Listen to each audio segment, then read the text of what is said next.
누가복음 11장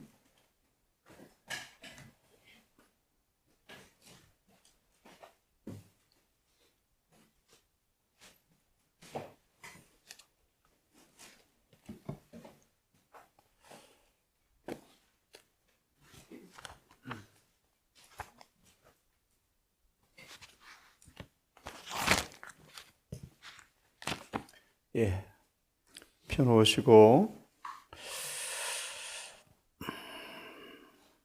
42절부터 몇 구절을 읽겠습니다. 우리 읽기 전에 요한계시록 13장 3절에 보면 짐승이 상처가 나오매 온 땅이 이상히하며 그를 따르더라. 이 아침 그 말씀이 좀 떠올랐습니다. 그 말의 의미는 회복된 거짓 종교, 로마 교황권의 상처가 난 회복된 짐승을 온 땅은 그에게 경의를 표하며 따르더라. 놀라워하며라는 단어가 경의를 표한다는 의미가 포함되어 있습니다. 참 신기한 일이죠. 어찌 거짓 종교가 온 땅의 사람들을 따르게 할까요? 이게 지금 세상의 모습이라고 생각이 들어집니다. 기도처럼 참 어지러운 세태입니다. 무서운 세태입니다. 예수 그리스도를 죽였던 그 정신이 오늘 세상을 지배합니다. 마태복음 26장을 주석하면서 주님의 십자가 사건을 재현될 사건으로 묘사하는데요. 세상은 점점 그렇게 흘러갑니다.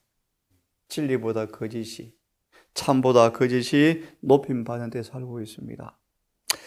이 두려운 때 반기도처럼 언제 주님께서 오실지라도 슬기로운 처녀처럼 등과 함께 기름을 준비한 모습으로 서는, 또 나아가서 오늘 귀한 기도했습니다. 그리스도와 조화되지 않는 모든 것은 가짜입니다. 우리의 품성 또한 그렇습니다. 오늘 우리 앞에 있는 표대 예수 그리스도의 생애를 통해 보여준 하나님의 의를 성령 안에서 믿음으로 옷 입고 매일 오늘도 그 의 안에서 걸어가시는 하루가 되기를 바랍니다. 누가 11장 42절부터 볼 텐데요. 눈으로 그 성경절을 보시면서 다시 한번 듣기를 바랍니다. 예수님은 지금 마태 23장과 누가 11장을 통하여 바리새인들에게 화를 선포하셨습니다. 온유하시고 자애로우신 주님께서 악인까지라도 돌이켜 살기를 원하는 하나님께서 비상한 일입니다. 그분 입술에서 화를, 저주를 선포하십니까? 어제 본 것처럼 뱀들아, 독사의 새끼들아. 반쯤 목이 쉰 음성으로 목소리가 떨리고 깨어져 나왔답니다. 어찌 죽고자 하느냐?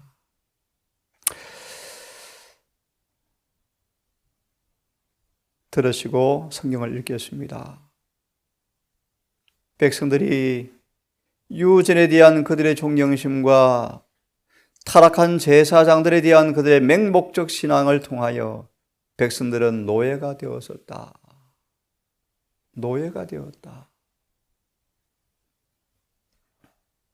이 사슬을 주님께서 끊으셔야만 하였다. 제사장과 바리새인들이 백성들을 얽어맨 그 사슬을 끊어서 진리에 대한 참 자유를 주기 위해서 충실하게 제사장과 관원들과 바리새인들의 성격을 더욱더 충실히 폭로하셔야만 하였다. 누가 11장 42절을 봅니다. 화 있을진저 너희 바리새인들이여,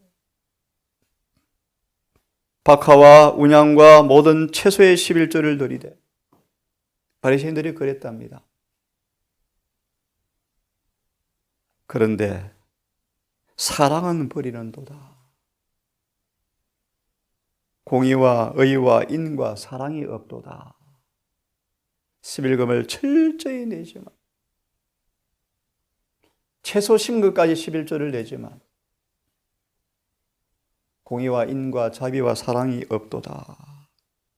그리고요 43절에 화 있을진저 너희 바리새인들이여 회당의 높은 자리와 시장에서 문안받는 것을 기뻐하는도다. 화 있을진저 너희는 평토장한 무덤 같아서 그 위를 밟는 사람이 알지 못하는도다. 발밑에 썩은 시체인데요, 썩은 시체가 들어있는데요, 바리새인들이 썩은 시체 같은 사람들인데요, 한줄 법사가 주님께 말하기를 45절의 말씀, 선생님 이렇게 말씀하시니 우리를 모욕하십니까? 참 성경말이죠. 왜 우리를 모욕하십니까? 45절입니다. 주님께서 모욕하셨습니까? 가라사대 화 있을진저 율법사여, 45절에 6절의 말씀, 지기 어려운 짐을 사람에게 지우고 너희는 한 숟가락도 이 짐에 되지 않는구나. 화 있을진저 너희는 선지자들의 무덤을 쌓는도다. 저희를 죽인 자도 너희 조상들이로다. 이와 같이 너희는 죽이고 너희는 쌓으니 너희가 너희 조상이 행한 일에 증인이 되어서 옳게 여기는도다. 생각합니다. 53절을 봅니다. 논쟁을 마치시고 주님께 나오시는데 서기관과 바리새인들이 맹렬히 달라붙어 여러 가지 일로 힐문하고 그가 입에 나오는 것을 잡고자 하여 길목을 지키더라. 이 죄가 AD 70년 완전히 멸망할 때까지 죄가 무르익을 것 같답니다. 절정에 이르렀답니다. 드디어 이스라엘은 민족으로 완전히 절연되어서 멸망을 해버리고 맙니다. 대쟁투 37장 한 말씀을 좀 보고 하십시다.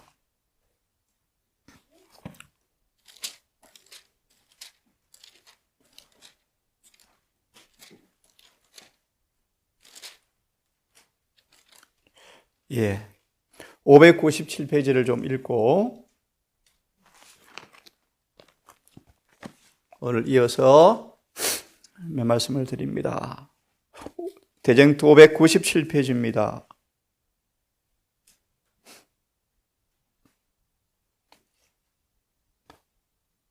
성경에는 바로 앞에, 조금 앞에 있는 말씀 597페이지, 성경에는 거짓 교사들에 대한 경고가 충분히 주어져 있음에도 불구하고 정언에는 짐승과 거짓 선지자와 용이 잡혀서 불못에 던지우더라. 거짓 선지자가 누구죠? 타락한 개신교회죠.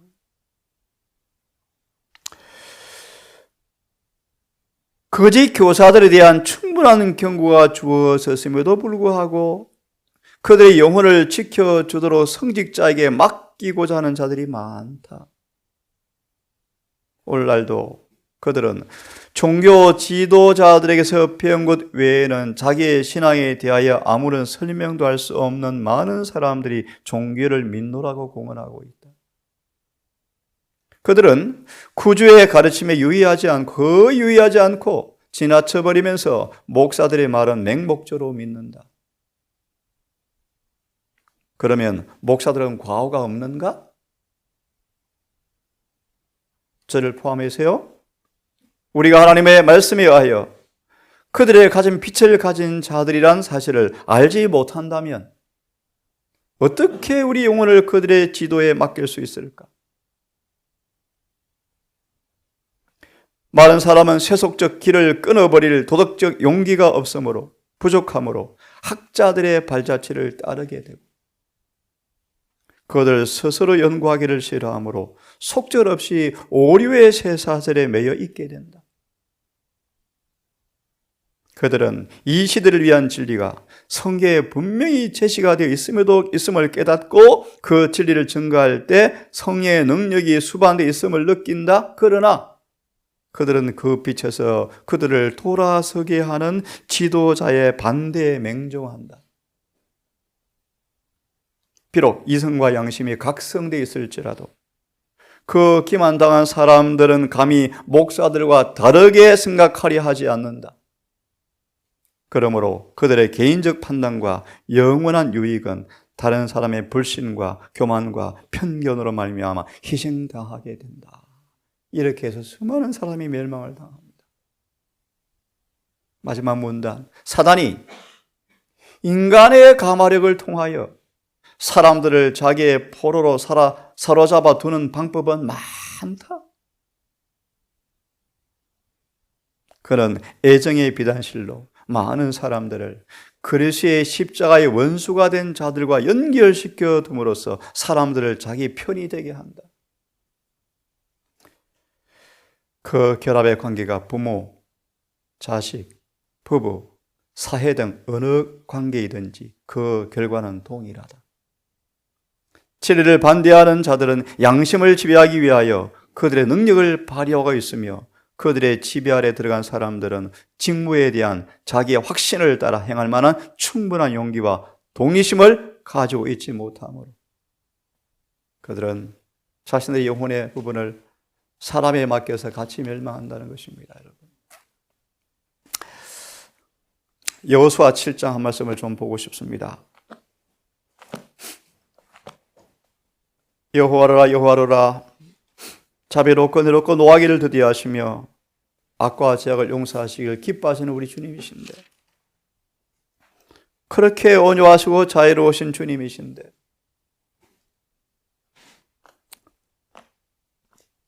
여호수아 7장을 보면서요, 하지만 우리 주님의 사랑이 어떤 것인가를 다시 한번 보고 진행하겠습니다. 7장이죠. 7장. 참 두려운 얘기인데요. 16절과 26절까지인데요. 16절과 26절까지인데요.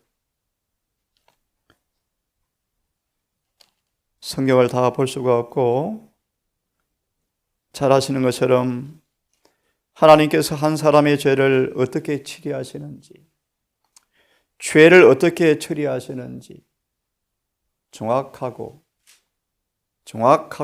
세밀하게 철저하게 찾아내어서 심판하셔요. 엄숙한 두려움을 자아내는 말씀인데요. 16절을 보면 유다 지파가 뽑혔다. 17절 삽다가 뽑혔다. 18절 아간이 뽑혔다. 주님은 점점 정확하게 죄의 근거를 찾아내시죠. 죄가 있는 것을 끝까지 추적하시죠. 드디어 아간이 뽑혔더라. 늦지 않았습니다. 그런데 아간이 여차 20절 변명하죠.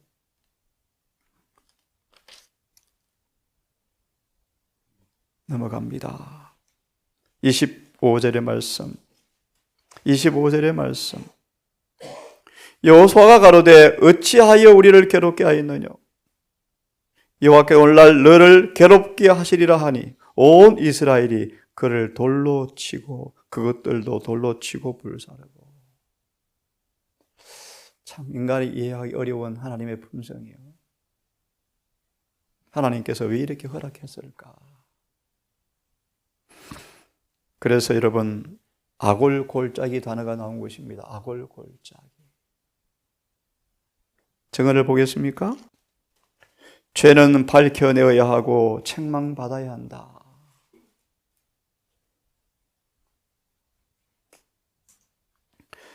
아간의 이야기는 우리 동산 교회를 향해서 주는 말씀으로 생각해 봅시다. 한번. 여러분, 아간 한 사람의 죄로 인하여 아이성의 전투에서 패배했잖아요. 맞죠? 그냥 패배했나요? 수많은 이스라엘 사람들이 죽임을 당하고 쫓겨나잖아요. 아간의 이야기는 한 사람의 죄 때문에 하나님께서 불쾌히 여기심이 그 죄를 찾아내어서 벌할 때까지 온 백성, 온 나라에 머물 것이라는 엄숙한 교훈을 가르치고 있다. 참 두려운 얘기입니다.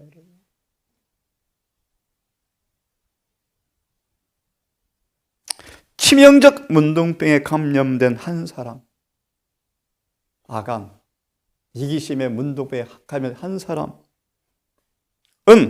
수천 명의 사람들에게 그 부정을 가져올 수가 있다. 가인 한 사람을 살려둠으로 노아 홍수가 왔지 않습니까? 노아 홍수가. 만약 그런데 책임 있는 직위를 맡은 백성이, 지도자들이 저들의 충실하게 죄를 찾아내어서 책망하지 아니하면 그들은 자기 직책에 거짓되게 행하는 자이다. 그래서 엘리라는 제사장이요, 죄는 범하지 않았지만 자녀들의 죄로 인해서 목이 부러져 죽죠.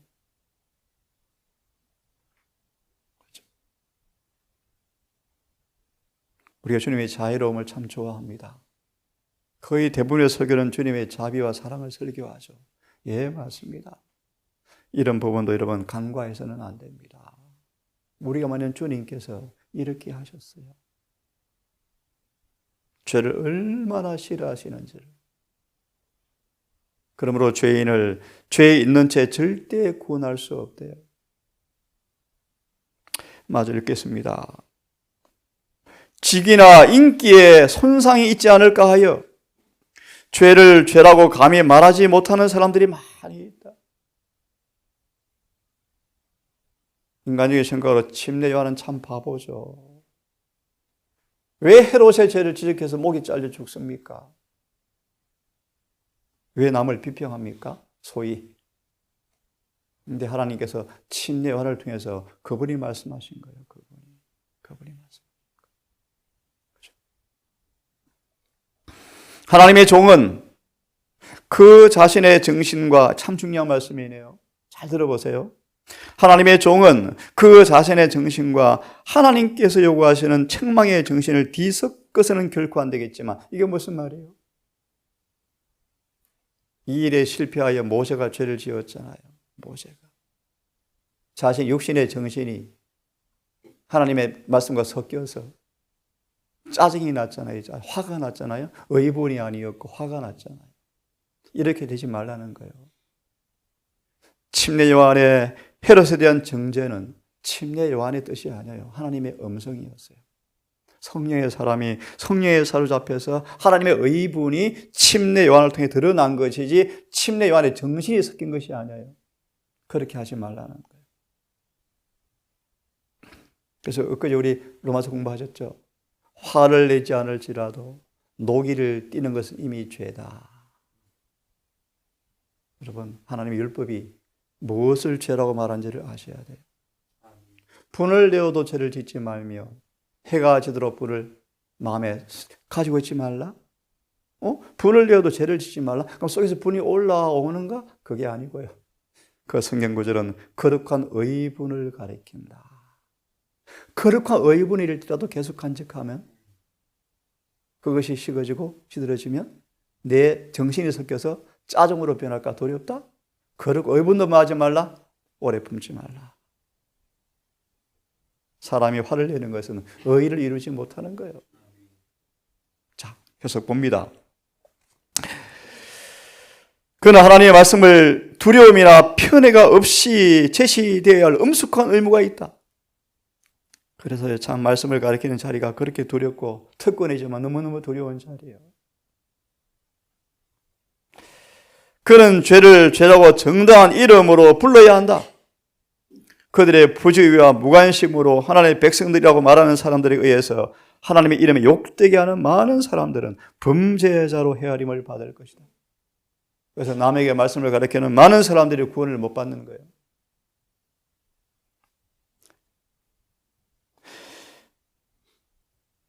그들의 부주의와 무관심으로 하나님의 백성이라고 말하는 사람들에 의해서 하나님 이름에 욕되게 하는 사람들은 범죄자로 헤아림을 받을 것인데 하늘의 기록책에는 악행에 가담하는 사람으로 기록될 것이다. 그렇죠. 하나님의 사랑은 오늘 본론이요, 죄를 결코 축소하지 않는다. 바리새인들의 죄를 낱낱이 폭로하지 않은 낱낱이 그의 선교 정책, 그의 재정, 그의 선교 활동, 그들의 말, 행동 모든 걸 다 주님께서 폭로하시잖아요. 왜요? 회개하라고 제발 회개하라고요. 하나님의 사랑은 결코 죄를 축소하지 않는다. 그 사랑은 고백하지 않은 잘못을 결코 덮어주거나 용서하지 않을 것이다. 아간은 하나님 율법이 입법자와 같이 변함이 없다는 것을 너무 늦게서야 알게 되었다. 수많은 개신교인들이 7장이 내릴 때 우리가 안식일을 범했구나, 거짓 안식일 일요일을 지켰구나라고 느끼고 울부짖는데 이미 늦었어요. 일요일은 거짓 안식일이에요. 성경에 어디에도 없어요. 그런데 7장이 내릴 때까지 못 깨닫는데요. 참, 왜요? 수많은 거짓 목사들이 율법은 변경되었어. 예수의 부활로 안식일이 일요일로 바뀌었어. 그런 구절 성경에 없어요. 거짓말이요, 거짓말이요. 저도 그런 거짓말 믿고 살았었죠. 장로교 다니면서. 근데 수많은 사람들은 맹목적 순종으로 그 길을 따라가다가 멸망을 해요.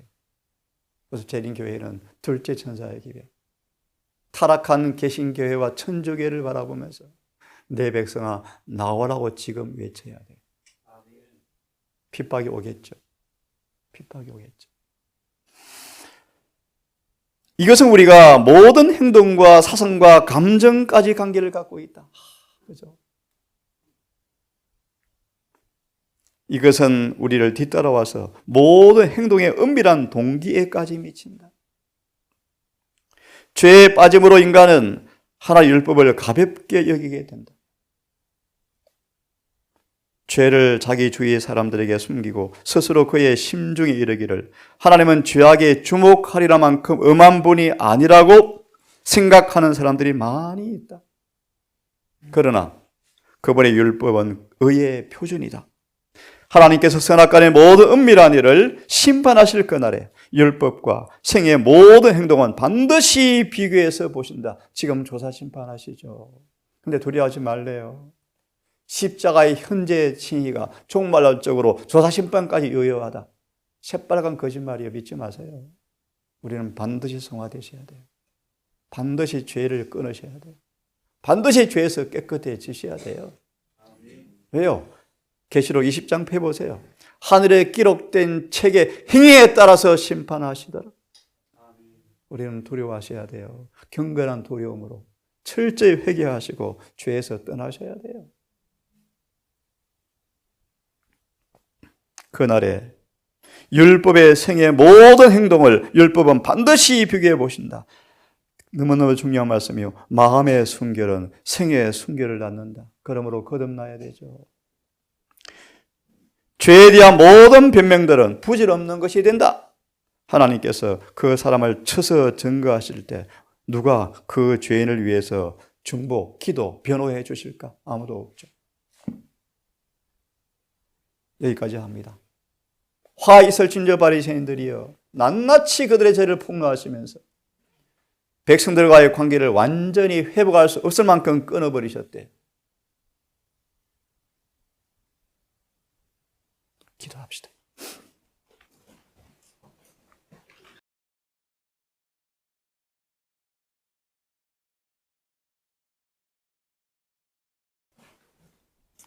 아버지,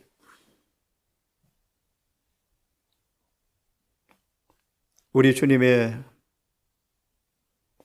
아름다운 품성을 흠모하며 쉼을 누리고 위로와 용기를 느끼고 무한한 감사가 우리 마음에 터져나오지만 여전히 우리 하나님은 거룩하심으로 죄와 절대로 함께할 수 없다는 사실을 보게 되어지면서 바리새인들이 화를 선포하신 주님의 면모를 살펴보면서 우리를 향한 주님의 은밀한 불꽃 같은 눈앞에 경건한 두려움으로 우리를 살피기 원합니다. 하늘에서 지금 심판이 진행 중이라는 사실을 망각하지 말게 하시고 성경과 율법과 우리 행사를 비교해 보며 속히 회개하여 주의 십자가의 피로 깨끗이 사함받고 성령으로 날마다 새롭게 되게 하셔서 죄가 남긴 행동과 생활 방식까지 거룩해지는 승화의 경험이 우리에게 충만히 이루어지게 해주시옵소서. 오늘 딸의 기도처럼 젖만 먹는 아이가 아닌 단단한 음식, 세상과 죄와 육체와 마귀를 이기는 품성을 변화시키는 진리를 깊이 이해하고 경험하는 우리가 되게 하셔서 장성한 분량으로 자라는 행복자가 되게 해주시옵소서. 세상은 무섭게 변해갑니다. 정치, 경제, 사회 모든 분야에서 사단이 지배하는 것이 눈에 보입니다. 주님, 진리는 훼손되고 사라져버리고 온갖 죄가 세상을 통치하는 세상의 오음을 느끼고 있습니다. 이 두려운 때 하나님 피난처에 숨을 준비, 정말 주님과 하나가 되는 영적 경험을 통하여 그 두려운 날에 주님의 품에 숨는 구원받은 백성으로 시험받기를 진심으로 원합니다. 오늘도 그러므로 의와 거룩함과 인애와 사랑 안에 걷는 하루가 되게 하셔서 죄와 상관없이 세상과 상관없이 하늘에 속한 사람으로 오늘도 걷게 해 주시옵소서. 이 작은 동산, 이 말씀을 듣는 여러 우리 성도들 모두 기억하시고 허리띠를 졸라매고 이 두려운 종말의 때 예수님의 재림을 준비하는 그 일에 박차를 가하게 하셔서 한 명도 구원에 실패하지 않게 하시고 영원한 번향하는 그날 넉넉히 하늘문을 걸어 들어가는 모두가 될 수 있도록 오늘도 지혜롭게 살게 해 주시옵소서. 이 모든 말씀을 우리를 사랑하시는 예수님의 이름으로 감사하며 기도드리옵나이다. 아멘.